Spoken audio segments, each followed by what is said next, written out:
안녕하세요. 주식 등대직입니다. 12월 12일 화요일 시황 말씀드리겠습니다. 오늘은 이제 어제 시장이 상당히 강했는데요. 오늘은 좀 덤덤한, 그래서 보합 플러스 정도로 끝나줬습니다. 그래도 어제 많이 올랐었기 때문에 오늘 이 정도도 상당히 선방한 것으로 그렇게 생각이 되는데요. 거래소가 0.39% 올라서 2,535포인트, 코스닥이 플러스 0.51% 올라서 839포인트입니다. 그러니까 마이너스는 아니다 이런 얘기죠. 어제 많이 올랐기 때문에 이 정도도 제가 보기에는 괜찮은 시장이다. 거래대금 시장의 이제 에너지, 힘, 활기 이런 거를 보여주는 지표인데요. 거래소 그 거래대금은요 그렇게 좋지가 않습니다. 7조 4천억이니까 강세장이 한 15조 정도 된다고 봤을 때 아직도 거래소만 놓고 보면, 거래 대금만 놓고 봤을 때는 약세장 분위기다. 거래가 그렇게 활발하지가 않다. 그렇게 썩 좋은 시장은 아니다. 이렇게 말씀드릴 수 있을 것 같아요. 그러니까 지수는 그런대로 좋은데 거래 대금은 그렇게 좋지 않다. 반면에 코스닥은 보면은요 9조 2천억입니다. 그러니까 코스닥 그 시장 규모로 봤을 때도 굉장히 높은 수치고, 거래소보다 한 2조 정도 거래대금이 더 많다는 것은 이쪽에 지금 미스가 많이 들어와 있다 이렇게 볼 수도 있을 것 같아요. 코스닥은 아무래도 개인들이 많이 선호하는 그런 업종이죠. 아무래도 중소형주들 위주로, 성장주 위주로 이렇게 돼 있다 이렇게 보시면 될 것 같아요. 그래서 그나마 개인들이 참여가 활발한 코스닥 쪽에서 거래가 좀 되는 것이 그나마 다행이다 이렇게 생각을 합니다. 네, 종합지수 그래프 보면요, 요게 이제 거래소 그래프입니다. 항상 제가 이렇게 보여드리지만 이때가 8월 1일 날 2668포인트 갔다가 10월 31일 날 한 3개월 후에 400포인트가 이렇게 빠졌습니다. 상당히 큰 폭으로 이렇게 하락을 했었는데, 그랬다가 11월 들어서면서 근한 200포인트 절반 정도 이렇게 회복을 해줬습니다. 그러고 나서 최근에 이렇게 횡보하다가 다시 이렇게 상승세로 접어들고 있습니다. 그래서 그림으로 봤을 때는 상당히 기분 좋은, 상당히 보기 좋은 그런 모양인데요.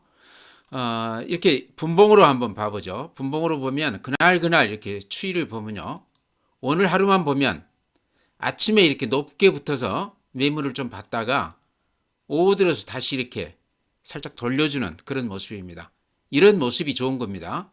아침에는 이렇게 좀 얻어맞더라도 종가에 이렇게 올려 붙여주는 이런 시장이 강한 장이거든요. 3일, 4일 이렇게 보시면 한 4일째 아침 시세보다 종가가 이렇게 올려 붙으면서 매수세가 아주 탄탄한 것을 볼 수 있습니다. 그러죠? 요 전, 4일 전 그 그래프하고 최근 4일 그래프는 좀 다르다 이런 얘기죠. 그래서 오늘도 그렇지만 저점 매수세가 아주 강하다. 좀 밀리는 듯 하면 매수세가 아주 힘있게 들어오는 그런 시장이다. 그래서 아직은 시장을 나쁘게 봐서는 안 된다 이렇게 말씀을 드립니다. 시장 수급을 보게 되면요, 매수 주체별 수급을 보게 되면 특징이, 오늘 개인들이 거래소에서 한 6,800억 매도 우위였습니다. 꽤 큰 수량을 팔았죠. 그거를 기관이 한 5,900억 정도 매수해줬고, 외국인은 한 똔똔 정도 되는데요. 그러니까 오늘 시장 특징은요, 개인들이 거래소에서 6,800억 판 거를 기관들이 그거를 다 받아줬다 이렇게 보시면 될 것 같아요. 코스닥은 반면에 반대로 기관들이 한 1,900억 정도 판 거를 개인들이 한 2,200억 정도 사줬다 이렇게 보시면 될 것 같고요.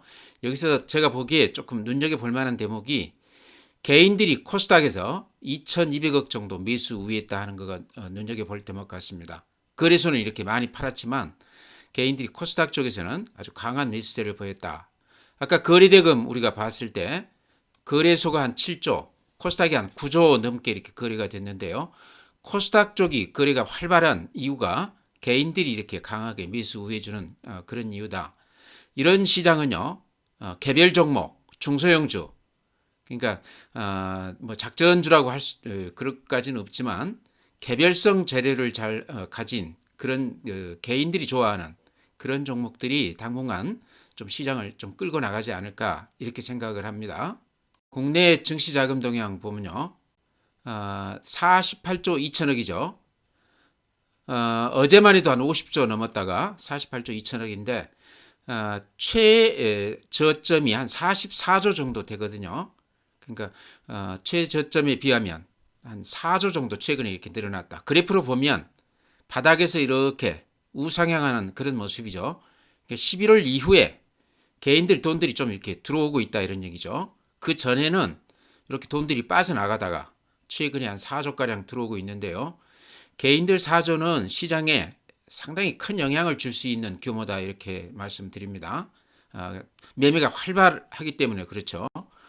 신용융자 잔고 같은 경우는 이렇습니다. 고객 예탁금하고 비슷하죠. 개인들 예탁금하고요. 이렇게 최근 11월 들어서 개인들이 이렇게 신용융자 잔고를 늘리고 있습니다.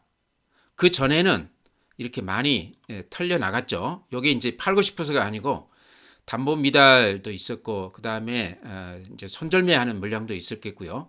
신용하신 분들이 400포인트 빠지는 장에서 굉장히 손해가 컸다가 다시 11월 들어서면서 고객 예탁금이나 신용 잔고나 이런 것들이 조금씩 늘어나고 있습니다. 개인들은 시장에 대해서 기대감이 상당히 크다 이렇게 보시면 될 것 같아요. 다음에 미수금 같은 것도 지금 1조 가까이 이렇게 되면서 줄어들지 않고 있습니다. 요거는 이제 개인들이 미수까지 치면서 단타를 열심히 하고 있다 이렇게 볼 수도 있고요. 그만큼 기대감이 높다 이렇게 볼 수 있겠죠. 개인들 이렇게 미수를 많이 쓰는 거는 시장에 이제 좋은 점도 있고 나쁜 점도 있는데요. 나쁜 점이라고 그러면 호흡이 짧다는 거죠. 그러니까 오늘 샀다는 거는 내일 아니면 모레 오르면 팔겠다고 이렇게 단타로 사는 거거든요. 그러니까 이 상승세가 호흡이 좀 짧다 그런 단점은 있습니다.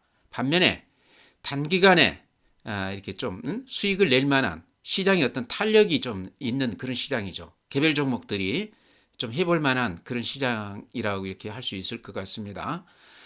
주식형 수익증권 펀드죠. 펀드도 이렇게 보면은 연으로 보면요. 1년 동안 이렇게 꾸준히 이렇게 보시면 1년 동안 꾸준히 이렇게 펀드 쪽으로는 돈들이 들어왔습니다. 물론 이렇게 굴곡은 있지만 전체 추세로는 이렇게 좀 돈들이 들어오고 있죠. 11월 이후에 이렇게 보면요. 펀드 쪽으로도 돈들이 이렇게 급격하게 들어오는 걸 볼 수 있습니다. 아마 ETF 쪽, 특히 주식형 배터리, 반도체, 그 다음에 로봇 이런 쪽이 지금 ETF 쪽에 돈들이 좀 많이 들어온다고 그래요. 그런 것들이 주식형 수익증권 잔고에 좀 영향을 주고 있지 않나. 어쨌든 이렇게 잔고가 늘어나는 것은 시장에 돈이 들어온다는 얘기 아니겠습니까? 그래서 시장에 좋은 영향을 주는 것이다 이렇게 말씀을 드립니다. 이제 해외 시장 그래프 보면요. 이게 지금 다우 산업입니다. 그래프 보시면 이렇습니다. 항상 제가 이렇게 보여드리지만 아주 야무지죠. 각도가 아주 굉장히 급한데 상승세가 이렇게 강하다는 얘기입니다. 미국 다우 지수가요. 다우 지수는 시총 상위 한 30개 기업들 주가를 평균 내놓은 그런 지수라고 봤을 때 미국 시장의 대표 종목들은 대단히 강하다. 요 앞에 고점까지도 훌쩍 이렇게 뛰어넘으면서 강세를 보이고 있습니다. 아마 사상 최고치라고 이렇게 말씀을 드립니다. 나스닥이나 S&P 500, 필라델피아 반도체도 마찬가지입니다. 특히 어제 필라델피아 반도체가 3.4% 올라줬어요. 이렇게 그림을 보시면 급등했다가 약간 조정을 받은 듯 하다가 최근에 이렇게 다시 급등세를 보이고 있습니다. 앞에 고점도 이렇게 뚫었죠. 이런 영향이 우리 반도체 관련 주식들, 특히 AI 관련주들 이런 쪽으로 좀 영향을 좀 주고 있다 이렇게 말씀을 드립니다. 다음 이제 니케이 이렇습니다. 니케이도 최근에 좀 주춤하기는 하지만 우리 시장보다는 훨씬 높은 위치에 이렇게 올라 있죠. 대만 오늘도 약간 플러스가 났습니다. 대만이 아무래도 반도체 영향이 더 크기 때문에요. 이렇게 보시면 미국 시장하고 거의 비슷하게 아주 강세를 보이고 있습니다. 독일, 프랑스, 유럽이 대단해요. GDP 성장률은 0.1% 정도 이렇게 겨우 플러스가 나는 수준이지만 금리 인하에 대한 기대감들이 시장에 강하게 이렇게 작용하고 있다고 그럽니다. 미국 시장도 마찬가지죠. 미국 시장도 다우 같은 거 나스닥 오르기 시작한 시점이요. 내년 초 금리 인하 가능성이 있다. 거기에 대한 기대감 때문에, 그러니까 금리 인상이 이제는 끝났다 하는 그런 안도감 때문에 이렇게 강하게 오른다고 봤을 때 유럽 시장도 지금 비슷한 그런 패턴을 받고 있다 이렇게 말씀드리고요. 반면에 상해나 항생 이런 쪽은 여전히 이렇게 좋지가 않습니다. 오늘 항생 같은 경우 홍콩 지수죠. 플러스 1%이기는 합니다. 그렇지만 연으로 따지면 이렇게 모양이 좋지가 않습니다. 근데 좀 더 이렇게 세밀하게 보면요. 여기 이렇게 보시면 바닥에서는 양봉이 몇 개 이렇게 나오면서 하락은 좀 저지가 되는 듯한 그런 모습을 보이고 있죠. 요게 중국 시장이 우리 시장에 그 영향이 아직도 한 반반 정도 미친다고 보시면 될 것 같아요. 그래서 미국 시장을 우리가 따라가되 중국 시장도 한 반 정도 반영하면서 미국 시장에는 한 3분의 2 정도 우리가 좀 영향을 받는다 이렇게 보시면 될 것 같습니다. 중국 시장이 그나마 지금 이렇게 바닥을 좀 이렇게 다져주는 게 우리 시장에 조금 도움이 되지 않나 이렇게 보입니다. 다음은 종목 말씀드릴 텐데요. 아마 오늘 시장에서 가장 좀 눈에 띄는 종목은 CS 윈드였을 것 같아요. 아마 제가 CS 윈드는 근 한 1년간 이렇게 꾸준히 말씀을 드리고 있기 때문에요. 이렇게 사가지고 지금 많이 물리신 분도 계실 것 같고 최근에 바닥권에서 다시 이렇게 사셨다고 그러면 최근에 좀 수익이 좀 났을 걸로 생각을 하는데요. 오늘 한 11.9% 올라줬습니다. 제가 항상 이렇게 강조드리기를 이 가격대에서는 팔지 말고 한번 버텨보자. 이유는요. 신용으로 지금 들어가신 분들이 근 한 90만 주가량 지금 신용으로 가지고 계시는데 다른 종목들은 신용이 많이 털렸음에도 불구하고 CS 윈드는 신용 들어가신 분들이 안 털고 잘 버티고 계십니다. 또 공매도도 이게 한 60만 주 넘게 70만 주 가까이 이렇게 쳐져 있는데요. 쫄지 않고 지금 그대로 버티고 있습니다. 제가 이제 말씀드리기를 아마 5만 원대 넘어서서 6만 원, 7만 원대 가게 되면 공매도 지금 한 70만 주 가까이 있는 것들도 환매수가 들어올 가능성도 상당히 높다. 저는 그렇게 말씀을 드렸었죠. 그래서 그거를 기대하면서 여기에서 한 10% 정도만 더 올려쳐주면 거기에서 아마 급등 국면이 나올 수도 있다 이런 말씀 드렸는데요. 오늘도 아마 그런 영향이 조금 있었을 것 같다 생각은 들어요. 지금 이제 공매도 환매수가 얼마나 되는지 확인할 길은 없습니다. 지금으로 봐서는. 근데 보면은 오늘 외국인들이 한 7만 2천 주, 기관이 한 23만 주 정도 매수했습니다. 평소하고는 조금 달리 기관 외인 매수가 굉장히 강하게 유입됐다 이런 말씀 드리고요. 또 하나는 오늘 굉장히 이제 특이한 지점이죠. 거래량이 170만 주 거래가 됐습니다. 평소 한 10만 주에서 한 20만 주 거래되던 것에 비했을 때 한 20배 가까이 거래가 많이 됐습니다. 이거를 이제 제가 해석해 본다고 그러면요. 그동안에 물려있던 물량들, 급매물이라고 볼 수도 있고요. 뭐 신용으로 들어갔거나 미수로 들어갔거나 이런 물량들을 오늘 다 받아주고 아침부터 꾸준히 다 받아주고 오늘 기관하고 외인들이 이렇게 강하게 올린 거 아닌가 저는 그렇게 생각을 합니다. 거래량으로 봐도 그렇고 양봉이 길쭉하게 이렇게 났죠. 양봉이 이렇게 길쭉하다는 것은 아침 시세 대비 종가가 크게 오르면서 끝났다는 얘기거든요. 그러니까 나오는 물량들을 다 받아주면서 거래가 170만 주까지 이렇게 됐는데 이렇게 대폭 거래가 되면서 양봉이 나게 되면요. 이 추세가 바뀌는 경우가 많습니다. 그러니까 하락 추세였던 종목은 뭐 보합으로 간다든지 보합이었던 종목들은 상승으로 간다든지 그 방향성 추세가 바뀌는 경우가 굉장히 많다. CS 윈드도 오늘을 기점으로 해서 그동안에 이렇게 급매물들 팔고 싶은 분들 물량을 어느 정도 소화해 줬기 때문에요. 몸이 좀 가벼워진 거 아닌가. 굳이 이렇게 그래프로 따지고 보면요. 앞에 물량이 여기에 이렇게 포진해 있습니다. 여기 한 7만 5천 원 정도 되는 가격이죠. 그 아래로는 그렇게 매물이 많지 않습니다. 그러죠? 그래서 제가 보기에는 아마 한 7만 5천 원 요 가격대까지는 밀어 올릴 수 있을 것 같다. 아마 요 가격대 정도 목표로 해서 오늘 한 170만 주 정도 기관 외인들이 들어온 것 같다. 제가 보기에는 그렇게 판단이 돼요. 그래서 지금까지 가져오신 분이라고 그러면요. 높게 사서 지금 고생한 분들도 굉장히 많을 텐데 팔지 말고 버텨보자. 제가 항상 말씀드리기를 좀 견뎌보자 그런 말씀 드렸는데요.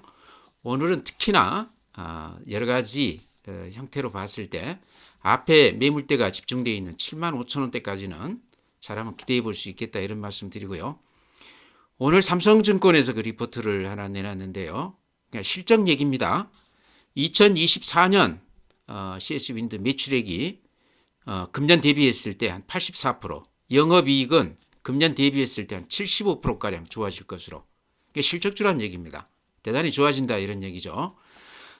그래서 그동안에 이제 해외 쪽에 투자를 많이 해놨던 거가 금리 인상 관련해서 글로벌 그 대형 업체들이 좀 고전을 하면서 그런 영향을 좀 받았었는데요. 오늘 이렇게 삼성증권 리포트가 나오면서 강하게 이렇게 반등을 해줬습니다. 또 하나 지금 오늘 얘기가 나온 게요. IRA 법안 관련해서 보조금이 CS 윈드 같은 경우 2029년까지 한 2조 원가량 될 것이다. 그런 얘기도 있었습니다. 근데 최근에 돌았던 얘기가요. 예를 들어서 베스타스라든가 GE 같은 데서 CS 윈드하고 보조금을 좀 나눠 갖자 그런 얘기가 있어서 그런 여러 가지 그 논의가 있었다 그러는데요. 지금 한 10%에서 한 20% 정도 보조금에 그 정도는 같이 나눠 가질 수 있다 그런 얘기가 나옵니다. 이제 제가 보기에는 대세에는 지장이 없어 보인다 이런 얘기가 드는데요. 예를 들어서 에너지 솔루션, LG 에너지 솔루션 같은 경우도 GM하고 GM이 그러니까 합작해서 하면서 한 80% 정도를 자기들한테 배정해 달라 그렇게 요구를 했다고 그럽니다. 그러니까 이런 추세 때문에 IRA 법안에서 보조금 혜택을 받는 이런 것을 예를 들어서 CS 윈드 같은 경우도 베스타스나 GE하고 관련해서 좀 이렇게 나눠 갖지 않나 그런 그 걱정들이 있었는데요. 지금 삼성증권에서 나온 리포트로 봤을 때는 그렇게 크지 않다. 그 비중이 그렇게 나와 있습니다. 어쨌든 그런 얘기들이 지금 주가에 이렇게 많이 반영됐었고요. 이제는 그런 악재를 다 이렇게 거둬들이고 상승세로 오늘 확실하게 이렇게 자리매김을 해준 것 같아요. 그래서 좀 가지고 계신 분들은 견뎌보자 이런 말씀 드립니다. 에는요 한솔케미칼도 최근에 아주 야무지게 이렇게 올라가고 있습니다. 이렇게 그래프로 보시면 각도가 아주 가파르면서 흔들림 없이 이렇게 올라가고 있는데요.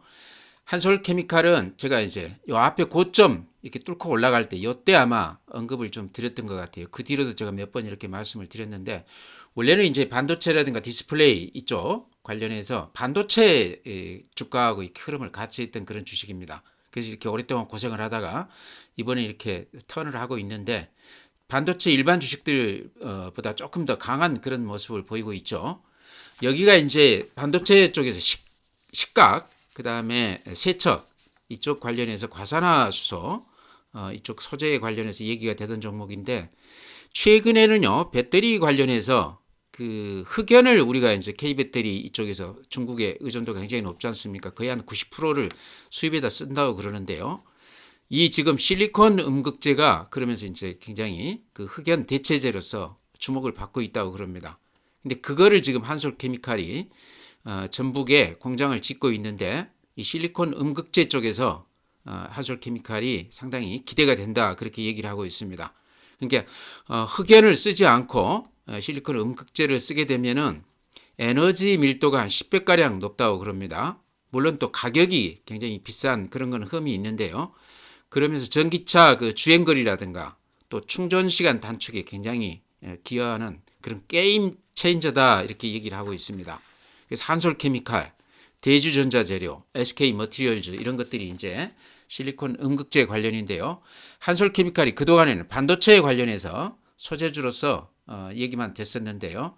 최근에 그러면서 이제 반도체 그 아무래도 실적하고 이렇게 관련이 되면서 실적도 조금 다운되고 그랬는데 방금 말씀드린 대로 실리콘 음극재 관련해서 기대를 많이 받고 있다. 이제는 배터리 관련해서도 한솔케미칼이 얘기가 많이 되고 있다 이런 얘기죠.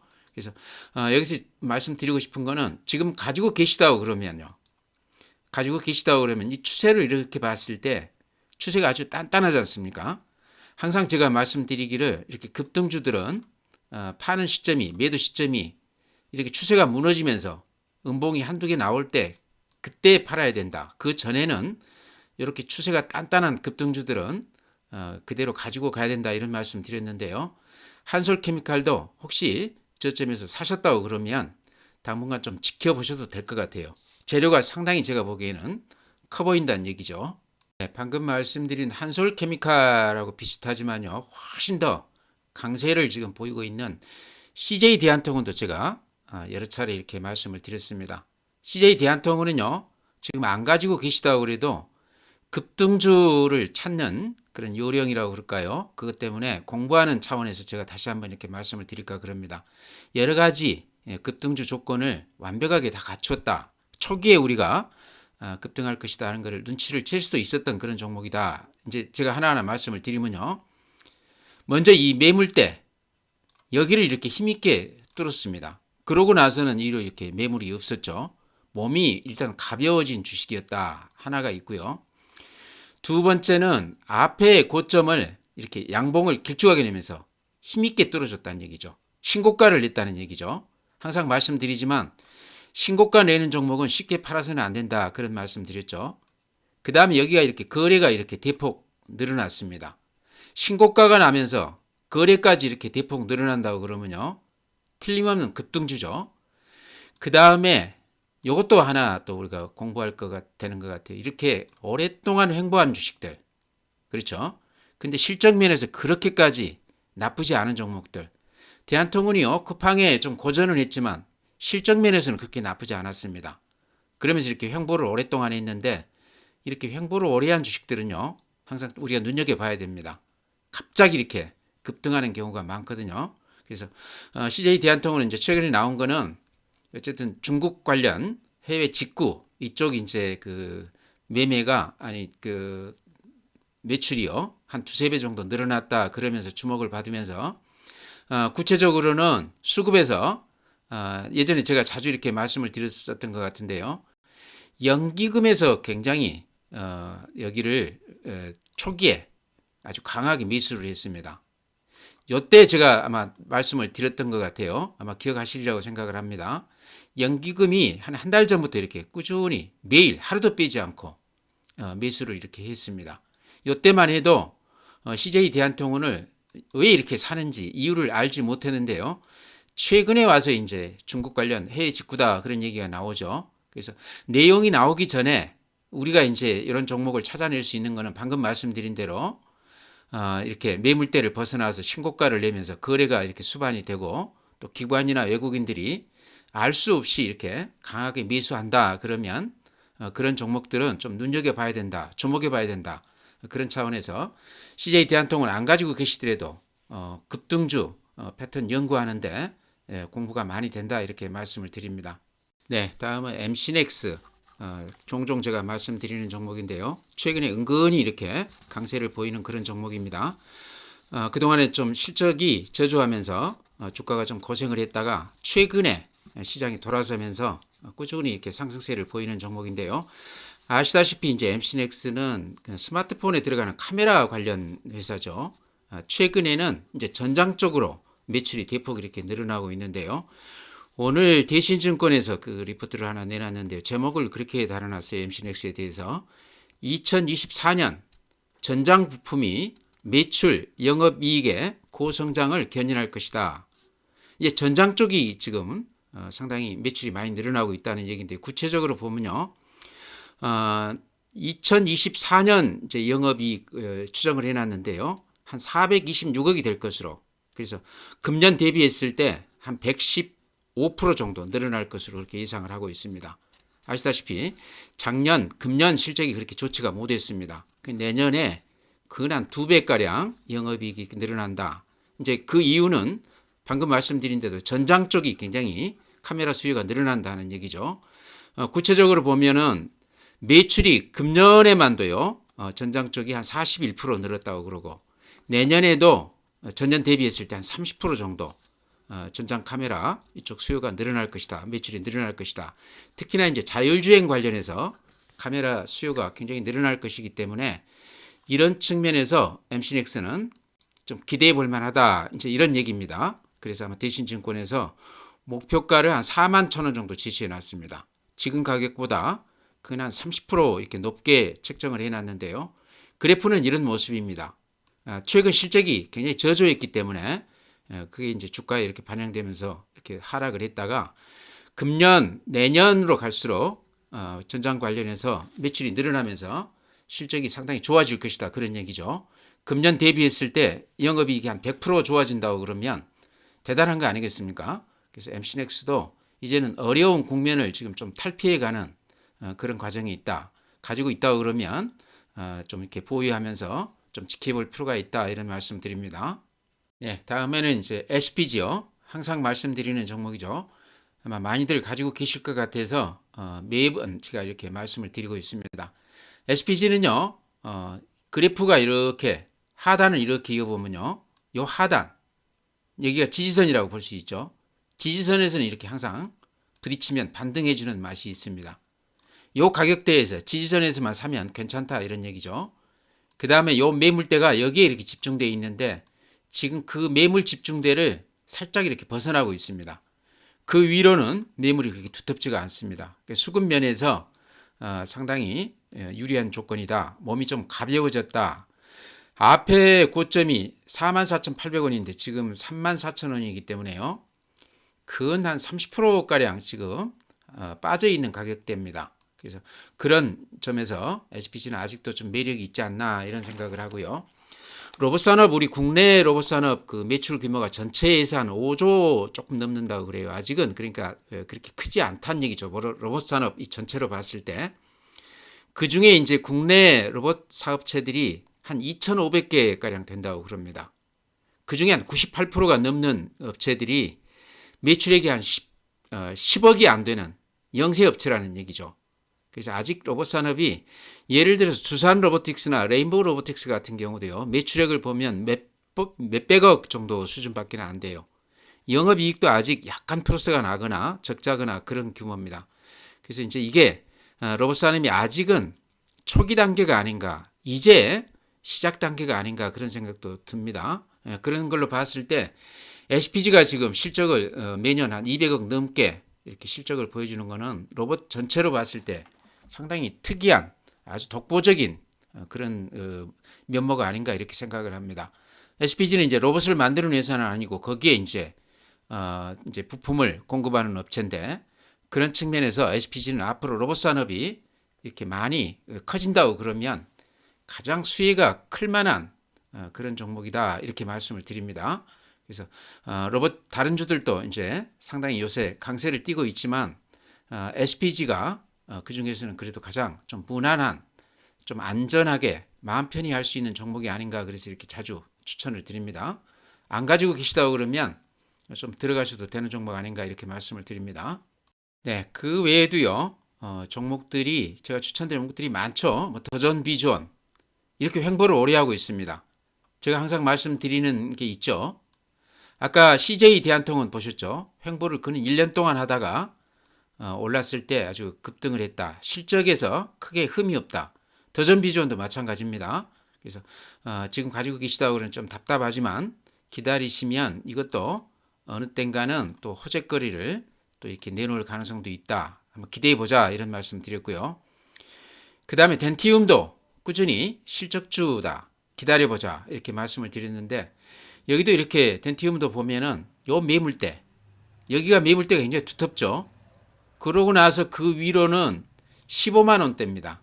12만 원에서 15만 원대까지는 매물이 공백 상태다 이렇게 보시면 될 것 같아요. 최근에 삼성증권에서 덴티움을 목표가 한 15만 원 이렇게 제시해 놓은 걸 봤습니다. 아마 매물대가 이때까지는 공백 상태다. 그래서 아마 그런 걸 좀 감안했다 이렇게 생각을 하는데요.